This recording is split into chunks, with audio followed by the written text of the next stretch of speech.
What's good, guys? Subi here, and I took this brand new brand from 0 to 100k in sales in just under 2 weeks. And with this brand, some crazy shit went down that nobody ever talks about in e-commerce, and it's pretty insane. I'll tell you guys later, but I'm gonna tell you all the ups, all the downs, just so you guys really learn what it's like to run all these brands.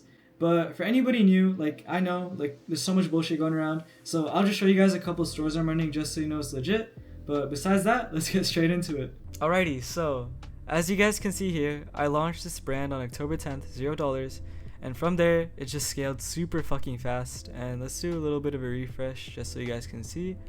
But yeah, I will tell you guys right now, what allowed me to scale this brand this fucking fast is product. It's always going to be product. That's what lets you scale super fucking quick. Your creatives, your ads, your offer, all those things are super important, and I'll talk about them, but I will tell you, product research is the most important thing, and learning how to validate a product and get that drop shipping eye is what allowed me to, I launched this and I knew I'd scale it super quick, and that's what allowed me to do it. Just knowing what makes a good product and thinking about super deep desires. So I'll explain all this and I'll show you how exactly I found this product in just a second. So for product research and how I exactly found this product, I basically just brought a TikTok shop product all the way to Meta.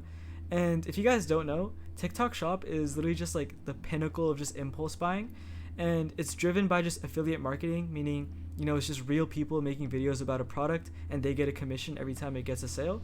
So essentially it gives you access to validated products and a bunch of content you can use and make ads with. So obviously I don't just go scrolling on my For You page trying to find these products. There's a bunch of tools you can use to scrape these TikTok shop products, but a lot of people, I'm sure you've heard of it, they use a tool called Data, and that's what I use as well. And it essentially allows you to see how these TikTok shop products are growing, what's trending, and all the content that's associated with the product. So if you can really, really master getting a good product research eye, tools like this are literally a fucking goldmine, because you can just find a product and scale it so fast on Meta. Alright, so we're back on the drawing board, as you guys can see, and I'm just going to show you guys why TikTok shop products will work on Meta, because it's literally driven by the same thing. So right here, I just wrote out all the characteristics of these TikTok shop products, and as you guys can see, it's literally the same as all of the characteristics of products that work on Meta, so Instagram and Facebook. So like I said, TikTok shop is driven all by affiliate marketing, and what happens is when you're just scrolling on your For You page, you're just watching brain rot fucking videos on your phone, you'll find a creator who makes a video about a product. And obviously people who will buy those products, they're not scrolling on TikTok to find products to buy. They're scrolling just to get dopamine, get brain rot, and if they do buy a product, it's usually on impulse. And it's really similar to how it works on Meta, because people who go on Meta, they're just there to scroll on their phone, scroll on Instagram, scroll on Facebook. So when they see a product pop up, they buy it off impulse. It's not like Amazon, or it's not like when you go to the store, when you go with intent to buy something, right? Dropshipping on these platforms is driven by impulse and making people buy something on a whim. It's all about tapping into their desires and figuring out how you can sell a product that will be a good impulse buy. On Amazon, you can sell stuff like paper clips and shit, but on TikTok Shop and Meta, you can't, because people who go to Amazon are looking to buy. But on TikTok Shop and Meta, they're going there just to scroll. So in order to get them to buy something, it's driven by impulse. So that's the first characteristic both these platforms share. So the second characteristic both these platforms share is that they're driven by UGC. So UGC is user-generated content, and it's basically an ad that's made by an actual person. The person gets the product, records a testimonial or a review of it, and it's an actual person speaking to you about the product. And there's so many different types of ads, right? There's voiceover ads that's AI voices, and it's not an actual person speaking to you. There's ads with just music and text over it, like those fucking organic dropshipping videos that we all fucking hate. It came! It finally came! The big one. But out of all those ways of making content and ads, UGC is always going to be the best, because it's made by an actual person. People like buying from other people that they like. So if you can get, content that's made by an actual human, it won't even feel like an ad. People will just feel like they're watching a review. And that is what works when you're selling to people who want to impulse buy, right? When people are just scrolling, they don't want to just hear an ad saying, oh, buy this product, right? People like something that's natural. And that kind of review is what makes it so fucking good, because it just integrates seamlessly with their For You page. It just feels like another brain rot video on their For You page. It doesn't scream like, oh, they're just trying to sell me something. So, on Meta, let's say TikTok Shop never existed, right? And you couldn't get access to all the content on there. You would have to go source creators and try and make them film a really authentic review, and you would try and upload that and see what works. And it's a lot of effort. But once you do find a video like that, it's usually what carries and what gets you the most sales. But when you have TikTok Shop, it's driven by this affiliate marketing. It's driven by creators making these videos promoting these products. So what that means is you have access to a shit ton of UGC content made by real people, and you can bring it to Meta, where UGC works great. Hope you guys can see the connection there. I guess the third thing that kind of brings these two together is that most of the products on TikTok Shop are dropshipped, similar to how most of the products are dropshipped on Meta, which is what we do here. So essentially, almost all the products that are sold on TikTok Shop, you can source from the factories, like on 1688.com. You can, get access to them and sell the exact same thing and bring them to Meta. So to kind of show you how this works, I'll just go onto Calidata and I'll just go to the product section right here, and essentially you just see every single product on TikTok Shop. And what's great is it essentially allows you to not have to doom scroll forever to find a product, and even when you do find a product organically on your For You page, you can't really validate it and see all the content, the revenue growth. You can't really analyze it and figure out, hey, is this product validated enough to run on Meta? So essentially what I do is I kind of just scroll around and I pay attention to the revenue, the growth of the chart, and I kind of want something that's selling decently on TikTok Shop to bring onto Meta. Because first of all, you need to make sure it's selling on TikTok Shop. If it's not, there's no buying power. You can find such a good fucking product, right? It can be amazing, but if it doesn't have buying power and people aren't actively buying it, it doesn't matter. So of course, there's so many fucking people like you and me that use Calidata, and this whole front page here, stop trying to run these products. I don't know why people try and run these. It's obviously burnt. There's so many people looking at this, and there's so many people who have probably tried to run these products, and you just can't, because we're all looking at the same front page. Everyone's gonna have tried these already. Your goal is to kind of find something that's in the process of blowing up, but that hasn't blown up yet, if that makes sense. So to do that, what I did to find this product was I just looked in the past week, and I started scrolling around, obviously not looking at the front page. I went deeper in and I started looking and tried to figure out, okay, what appeals to me? What kind of catches my eye, right? So for the sake of this video, let's pretend like I just scrolled a shit ton and I came across a product, right? Let's say I came across this one. The way I would validate it is just by looking at the product itself. There's a couple of criteria I look for, right? So first things first, is it visual? So products that scale the quickest and that are the easiest to scale are just going to be products that sell themselves. So I imagine, okay, if I just showed a video of this product, would it sell? Or do I have to do a shit ton of explaining? And of course you can do that, it's just going to make it a little bit harder. And with this product that I sold, which isn't this by the way, but with the product that I scaled really quick, it was really visual and I didn't need to do too much explaining to sell it. The second thing I kind of look at is, okay, what problem does this solve, right? Because going back to what I said, dropshipping is all about impulse buying, right? So for example, with this product right here, these are just the fleece lined tights, right? So if you guys don't know, these are basically tights that are just lined with fleece inside, so it keeps the girls warm when they're wearing them. And in the winter, right, girls can't wear tights, girls can't really dress up how they want just because it's cold, it's gonna make them feel uncomfortable. So these tights essentially are lined with fleece and match their skin tone so that they can dress. And that solves the problem of the weather, but deeper than the weather, it solves the problem of insecurity. And that's kind of the deeper desire behind this product, right? Because on the surface level, it keeps them warm. But beyond that, it solves the problem of insecurity because the cold is what prevents them from dressing. And if they can't dress, they won't feel as confident when they go outside. So you really want to think of, okay, what is the deep desire this product is solving? You can't just sell some stupid fucking fidget spinner because why would anybody impulse buy that, right? But you really need to understand that dropshipping is all about impulse buying. And you have to think, okay, what problems are people having that I can solve that will allow them to impulse buy? The third thing I'd kind of look at is the pricing and the cost of goods, the offer, all those things. So you want to sell a product for at least $30 on Meta, because if you don't, if you sell a product for 20, right, you're gonna have to get a customer within at least every $10 of ads that you pay for. And getting a customer within that small of a frame is pretty fucking hard. So if you can sell a product for $30 or more, that's gonna give you a little more room to spend on ads to acquire the customer, right? Okay, so back to the paint.net. I really just want to explain why it's so important to sell higher AOV products, ideally above $30 to $35. The higher AOV the better, but of course you can scale with a $40 product. That's not a problem at all, but you cannot scale with a $20 fucking product. And it's purely just because of logistics, right? So let's say I'm selling a product for $20. I source it for $5, that leaves me with $15 left, right? But you're forgetting one thing: ad spend, spending money on ads. So let's say every $10 I spend on ads, I get a customer.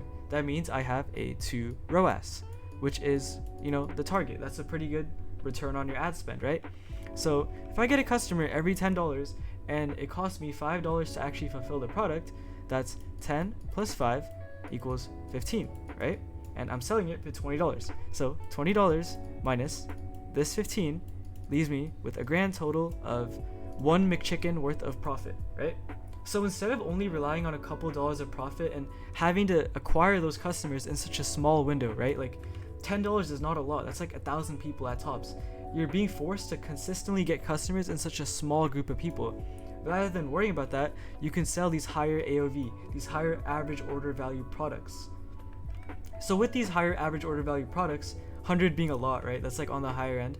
But let's say on average you're sourcing it for $25. That means you have $75 left to profit and acquire a customer, right? So on average, let's say you have a 2 ROAS, a 2 return on ad spend. That means you have a customer within $50, right? And what that means is you source it for 25, you get a customer within 50, boom, you're left with $25 profit. And that's 5 times what you would have made with your $5 profit here, right? So you're not making jack shit with this $5 profit, but in here you'll make that $25 profit. And honestly, like, it sounds way easier said than done, but convincing someone to buy a $100 product is going to be a lot harder than convincing someone to buy a $20 product, right? Just because $100 is a lot of money. But the principle of it is you get good at ecom, you get good at choosing products, and honestly, a product that sells itself, like I said, going back to being really visual, solving a deep problem, even if it's $100, if it's a good product, it'll sell itself.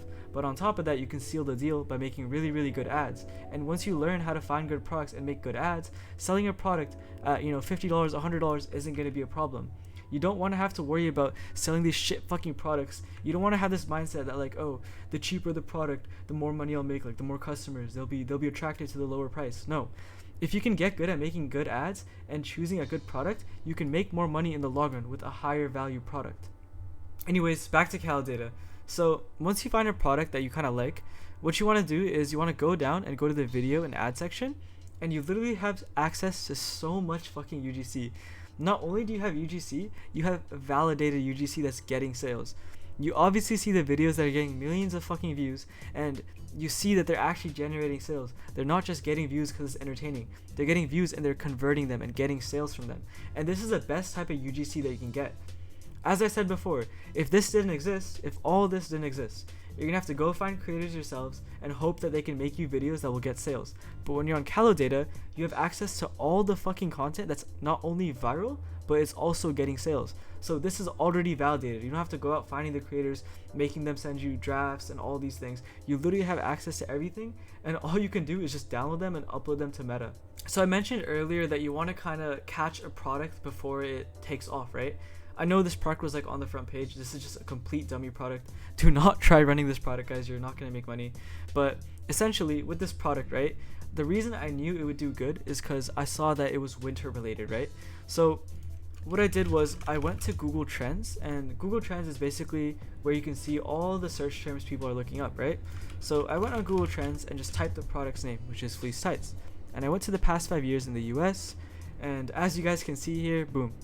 This trend is fucking insane. And what I did was I caught it early on, right? I launched this in like mid-October. I caught it early on as people were searching it up, and it just took off. And that's what allowed me to catch it before it got to the front page. And I literally knew it would get to the front page in a couple weeks, and it's literally on the front page right now. So your goal is to kind of catch it before it really takes off, so that you'll be like, hey, this product is going to keep rising in trends. I can catch it before it's at the peak of its trend. And that's what I did with this product right here. I caught it before it took off, and that's what allowed me to scale it super quick because I was on it way before everybody else.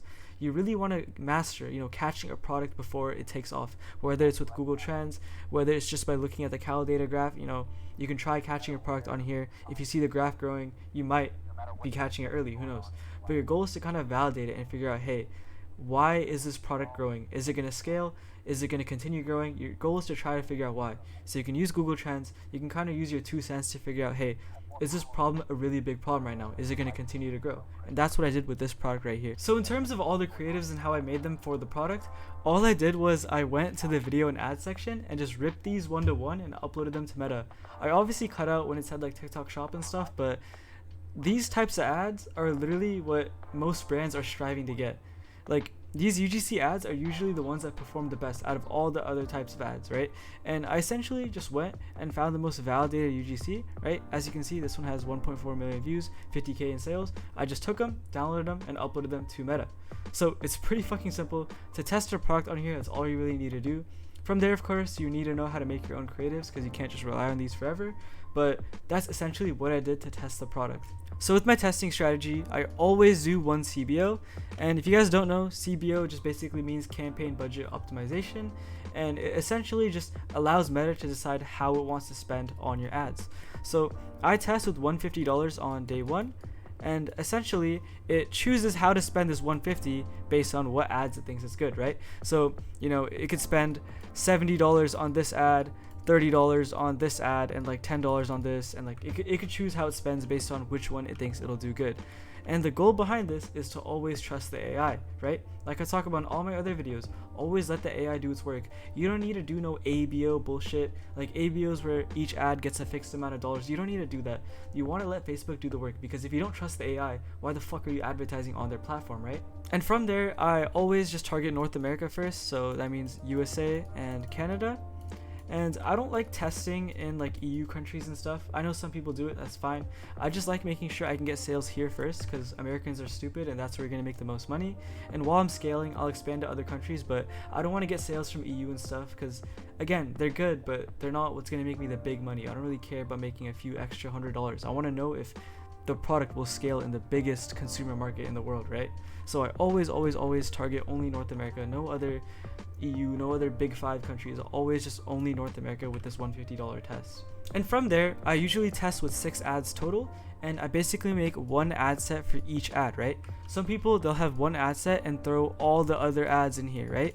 But I like to just make one ad set for every ad, just because it makes it super easy to track which ad is doing good. So ad set 1 will have the first ad set 2 will have the second ad set 3 will have the third ad, and so on and so forth until I have my 6 ads uploaded. And again, I purely do this just for tracking. It makes it a lot easier. You can always throw them all under one instead of having the separate ones, but I think just doing it this way keeps it simple, it keeps it easy to track, and it's what makes it easy for me to read the data. And within these ad sets, I have to choose what audience the ads are being shown to, right? So I always just trust the Advantage Plus audience and the Advantage Plus placements. And I'll go more into the ad account right now to show you what that means. So now we're in the ad account, and this is basically the Advantage Plus audience and the Advantage Plus placements I'm talking about. And you can find this in the ad set level. And my philosophy behind using Advantage Plus is always going to be the same. It's purely because I always trust the AI, right? Like, we're paying to advertise on the platform that they built, right? So you might as well trust the AI, because it knows how to fucking show your ads. Like, let's say it was complete shit and the AI just wasted your money. They would be losing money, because essentially Meta makes money off of you spending ads, and you're only going to spend ads if you're making money, right? So it's going to try and help you make money the easiest and the quickest way possible. And that's why they have these options available, right? If you try and go change the audience, you literally have to change this. This is literally selected by default. You have to click to switch original audience options. It's literally like hidden. It's so small. The reason they're doing this is because they know their AI is good. They know in the long run you're going to make more money with their AI. If their AI wasn't good, then they would let you, have more freedom. They wouldn't try and hide this button right here. And by the day, they're removing the interest that you can choose. Like, the interest list is like decreasing day by day. They're doing all this so that you can trust their AI. So you want to trust their AI with the audience, and you want to trust their AI with the placements. And the placements is just like Instagram Reels, Instagram Story, Facebook Reels. You want to just let the AI know where to put your ads. Alright, so I'm back in a different t-shirt. I decided to just finish this video later on just because I had some work to do. I have some pretty big things coming, but anyways, I kind of wanted to talk about how I actually scaled it and like the revenue, the ad spend, stuff like that. And I'm also going to talk about the interesting things, like the crazy shit that happened. I'll mention that towards the end, but I guess I'll talk about, how I tested it and like my numbers. So as you can see, I launched this on the 12th. and I tested it with the $150 and got $120 back. And you know, in the first 3 days of testing, you don't want to look for profitability, right? You're not trying to make money. You're mainly just looking for data and stuff. So I saw I had 10% add to cart rate. Like I had some people reaching checkout and some conversions. Like you don't even need like a bunch of sales. Like even one sale day one is good enough. Or like you can even have no sales, right? But if you're like add to carts and checkouts are insane, that kind of speaks for itself. So the first day you're testing, you're really just looking for good data here. And I was lucky enough to get 3 sales. So I was like, okay, like this makes sense. Like this could be good, right? So keep it the same budget. 246 the next day, right? The add to cart percentage went up a bit. Everything was looking good, right? I got more sales. Again, I just didn't touch anything. And this is purely because, you know, when you're testing, you just want to let the pixel optimize and you want to, you know, let it gain data. Because again, the pixel is being thrown in a random pool of people. It doesn't really know the target audience, right? It can kind of make some guesses here and there, but you need to give it money so it can experiment and find the right audience. And that's what I did, right? So the second day, you know, again, I didn't touch it and I was actually profitable this day. And I'm pretty sure, let me check actually, I forgot because it's been a while. Yeah, the next day it did worse. And, you know, most people would just crash out and panic and be like, bro, my brand is dead. Like, no, bro, like losses are normal when you're testing. It's all about data. It's not about profitability. Like I was profitable this day, right? And the next day it just went to shit. And that's fine. Like it's okay. Like Facebook has days where it's not going to perform well. And like, again, you're giving your pixel like a brand new product, a brand new audience. So obviously it's going to like try and find the best one. And it might have bad days, it might have good days. It just takes time to get that consistency, right? So going into the next day, so this happened, right? To be honest, you can essentially this day what I did was surf scaling. And again, this is kind of relevant to you guys, but just because I have a little more knowledge and stuff, basically what I saw was early on, like after the 3 days I tested, I saw like, oh shit, like okay, the pixel kind of really narrowed down the audience and it was like really profitable. Like early on, like literally like before I even woke up, I was getting a bunch of sales. I was already at like $200 or something in revenue, and I was like 4 or 5 ROAS, and I was like, fuck it. So what I did was I surf scaled, and what this means is I just doubled the budgets every like couple hours, right? So I was testing at 150, I doubled it to 300, and then if the performance is good, I was still getting sales. Like if it kept going the way it was before in terms of performance, I just doubled the budgets again, right? So let's say when I doubled it to 300, the performance was the same, I was still getting good sales, the ROAS was still good. I doubled it again to 600 a couple hours later, and I just repeated this process until, you know, my ROAS stabled out at like 2-3 ROAS. So that's kind of what I did. It's a little more advanced. You guys don't need to do that. Like I have capital to kind of throw around and like take risks like that, right? But you don't need to do that at all. You know, you can normally just scale pretty slowly. I recommend scaling by 20%, right? So if you spent 150, right, scale by 20%, that's 180. You're going to set your budget to 180. But again, I have capital, so that's kind of what I did because I saw really good metrics.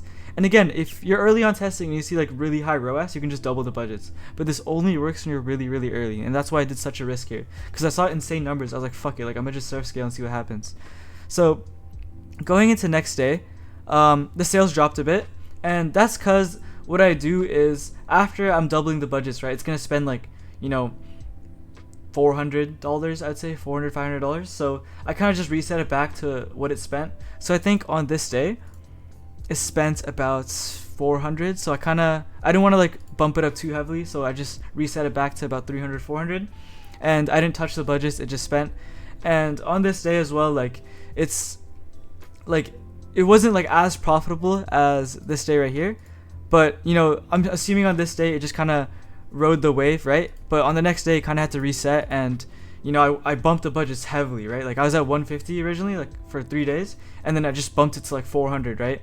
And again, on this day, performed just because I was riding the wave. But on this day, it started from, you know, from scratch at $400. Like at 12 a.m., it was getting ready to spend $400 for the day. Whereas on this day, right, I was gradually increasing it throughout the day. But here, like it was kind of forced to like re-optimize and like get used to spending that large budget earlier on without that little like wave to ride, you know? So again, I was still in the green, but you know, I knew like, okay, like I kind of had to slow down a bit. Like, you know, I'm spending $400 a day. Like I can't go crazy doubling budgets like this early on. So again, kept it stable, let it optimize, and boom, I'm back up to where I was. I kept the ad spend the same. I just let it optimize at that spend the day before, right? On the $700 day, I just let it optimize, and then the next day it printed, right? Like 2-3 ROAS day. And I want you guys to kind of use this as a lesson, right? You want to let your ads optimize. Like, you don't want to be, panicking when things drop. You don't want to be like, freaking out. Like, you want to just understand that it's learning, it's trying to find the audience, right? And of course you can do it the safe way. You can just scale by 20% every single time you're profitable, and you just let it learn slowly, right? Or once you have more experience in capital, you can kind of be more aggressive with it and kind of ride the wave, right? Like, anytime you have a really, really good day, you can just double the budgets to let it learn quicker. And again, I don't recommend that as a beginner. It's a little bit unique. A lot of people don't really do it, but that's usually what I do to let the pixel learn. But again, if the results are normal and like I don't see like super insane results, I just scale by 20%. If it does bad the next day, that's fine. It's just optimizing. So again, let that be proof right here, right? This day kept the budgets the same, but the performance went down. But I knew if I just let it stay and optimize, the next day I'd make money. So now we're getting into the whole scaling process, and I actually don't remember too well what happened, but I think, yeah, I was plateauing a little bit. I was just like riding it out, just making sure like I wasn't scaling too aggressively. So, after this day, I scaled the budgets again 20%, and then, this day was like 2-3 ROAS, right? And then usually what happens when you scale the budgets is you might see a little bit of a dip in performance, but it's nothing crazy. So again, pretty similar numbers, right? 1.3k, 1.2. And I did spend more on ads this day, but again, it's expected a little performance dip. Don't freak out. That's kind of the message I'm trying to teach. Like, you can't freak out. It's all about letting it optimize. So this day I spent the exact same amount on ads as I did on this day, and it just fucking tanked. And this usually happens when you have a bunch of competitors coming in and stuff like that. Your CPMs go up, all these things, because this was a seasonal product. But it usually, you'll have days where it just tanks, and you can kind of tell by the conversion rate, right? My conversion rate was 1.5, and the day before is 2.3, so it almost like half, right? Not really, but it dropped almost a whole percent. And that kind of, when you see a huge drop in conversion rate, that really is an indicator that like, hey, it's just a bad day, bad traffic, it's not the product. It usually just indicates that like something is just happening with Facebook, whether it be competitors, the AI is kind of freaking out. Like, it's usually not your fault if it's just such a random spike. And again, I was aware of that. So going into the next day, I scaled down the budgets a bit just to be a little safe, just to let it optimize again. And boom, we're back up again. Conversion rate is back up. So I'm like, all right, we're good to go. Everything's looking good.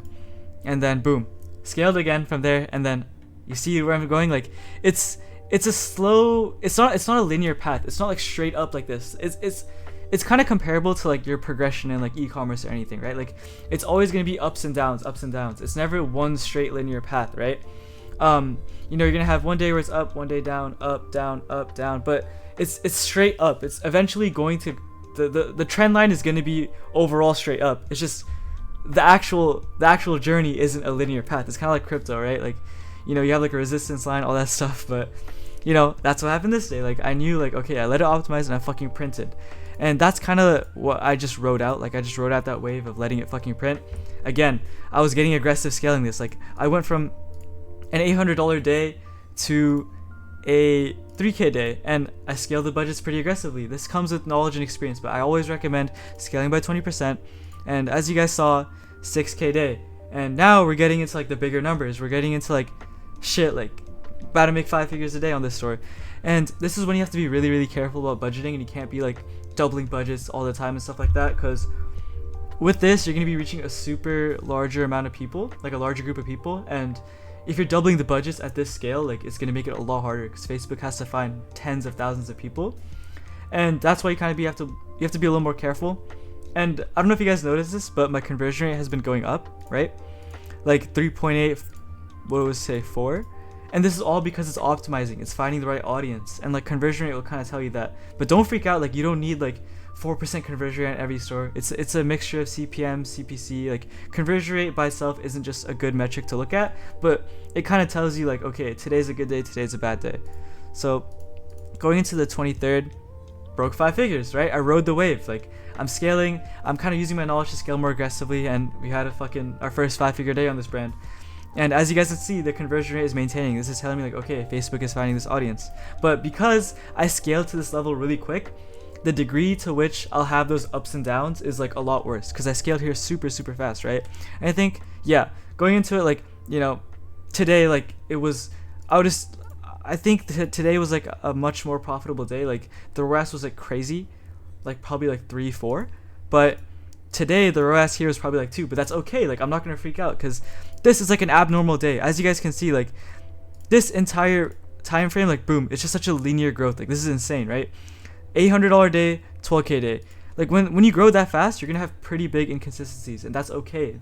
You guys have to understand, you can't freak out, right? So it's okay. Like, I'm still profiting, it doesn't matter. Boom, next day I'm back up, 15K day almost, right? And conversion rate is still good. You know, I'm kind of seeing like, okay, like, even though there's these fluctuations, I'll still get back up. And after this, like, this wave, some crazy shit happened, right? Like, I think my performance was like kind of flatlining. Yeah, like, this entire week, so much shit went down. Like, I had people ripping my ads, competitors coming in, and this, again, on these days I was profitable. I was kind of forced to scale down and find winner ads and stuff like this entire week. But this is like kind of the sad part, the downfall. As you guys see, 4K, 2K, 800. it was unfortunate. It was like a steady decline, I think, from this entire week. It just, yeah, straight decline. And I guess this is kind of the interesting part of e-commerce, the reality of e-commerce.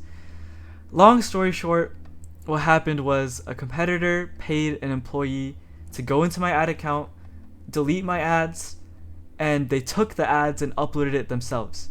Sounds crazy, right? So essentially, this is the ad, one of the ads they deleted, right? As you can see, it says post deleted, and you know, it wasn't like Facebook banned it or anything. It'll say it's rejected if they did. This is someone manually came in and deleted it, and it's not like I got hacked or anything. This is a very common thing in e-commerce. Nobody ever talks about. I don't know why nobody talks about it, but it's pathetic, right? Like, you can pay an employee, they're called insiders. You can pay them like thousands of dollars to go into another competitor's ad account, and they'll do whatever you want, right? You can just look at their ad account, see how they structure their ads, see their winning ads. That's called an ad account spy. It's just purely for information. You can delete some posts, right? Kind of like what they did to me. They deleted a bunch of my ads. You can delete campaigns. Like, obviously, the more extreme, the more it's gonna cost. But this person, I know who it is too, because again, they deleted all these ads, right? And that's why I can't even fucking show you like how the spend I can't even show you like the ads I was doing. I can't even show you how I was launching it, because everything's just gone. Like, it's fucked. But basically, and this whole ad account is disabled, by the way. That's like a whole nother story. But essentially, they deleted my ads and they uploaded it themselves, and they did it overnight, so I didn't know. So my campaign, it wasn't even spending properly, and when I woke up, I saw everything was gone. Like, most of my good ads were gone, right? And I look up like my product name on ad library, and I see my exact fucking ads I uploaded posted by somebody else. Like, and they couldn't have made it more obvious, but this is a very common thing. Not very common, sorry, but this isn't unheard of, right? Like, to you guys, you might think this is super strange, this is like crazy, this is illegal, but it's common in the sense that, like, you know, if you ask anyone who's doing revenue and you ask them, hey, are insiders real? They'll be like, fuck yeah, they probably used them before. Like, there's like discords for this shit, bro. It's crazy, but that's kind of the interesting thing. And of course, like, you never want to be discouraged by this shit. That's why this is kind of like a side story. I don't really care. Like, this is like nothing. The money from this is nothing compared to the money I'm making from my other stores. And the main brand I show you guys at the start of this video, it's the main brand I'm always going to talk about. Like, that shit, like, nobody can touch me there. It's all custom, it's all USA production. Like, I have such a huge moat over that brand, and that's the goal. You want to be able to build a brand to have a huge moat around yourself where anyone who comes in, they just get destroyed by you. Like, you'll be spending so much on ads, you'll have so much custom content that, like, even if they try taking you down, like, they can't do anything because you'll just be back up. And all your content is custom, so if they try stealing it, you just take them down. And that's what I do. Anyone who comes in, they're usually stealing my custom content, and I just take them down. And that's the goal with this e-commerce stuff. That's what I preach. That's what I teach. trying to do this properly and not just make like some stupid pump and dump store, so that you can build a legitimate brand that has like an actual monopoly over the product, right? And that's what I have, and that's what's gonna allow me to exit this company. You know what I'm saying? Big things coming up. I can't wink for shit, but anyways, that's kind of what I preach with this shit, you know, like building moats, building something real.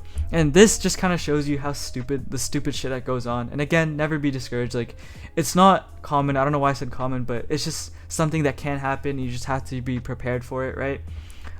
This usually happens for the seasonal products where it's like scaling really, really quick, or like something new that comes out. Like, this usually what it happens for. But again, you know, this isn't gonna happen to everyone, but this is kind of things that do happen in e-commerce, and I just thought this would be a really, really good case study to kind of show you guys what goes on behind the scenes. But yeah, guys, this is kind of the story of how I scaled this brand from, you know, 0 to 100K, back to 0 super quick. Again, this product, I would have done 7 figures with this going into November and December just because it was super seasonal. But I don't care, because my brand makes me more money than none of this or any of these things will make me. And I'm gonna get a fat exit on it, and you know, it's gonna be good. So again, I don't care. Like, that's why you have brands, that's why you build longevity, so that when shit like this happens, it does not matter at all. So yeah, that's kind of the story with this brand. I hope you guys learned a lot about, you know, product testing, how to find products, you know, testing quick, scaling, my philosophy behind this. And I hope you guys kind of realize that like there's a lot of stress that goes on, and it's not just like flashy numbers. There's like shit that can bring you back down super quick. So I hope you guys enjoyed. I know this video is kind of long, but I will see you guys in the next video. Peace.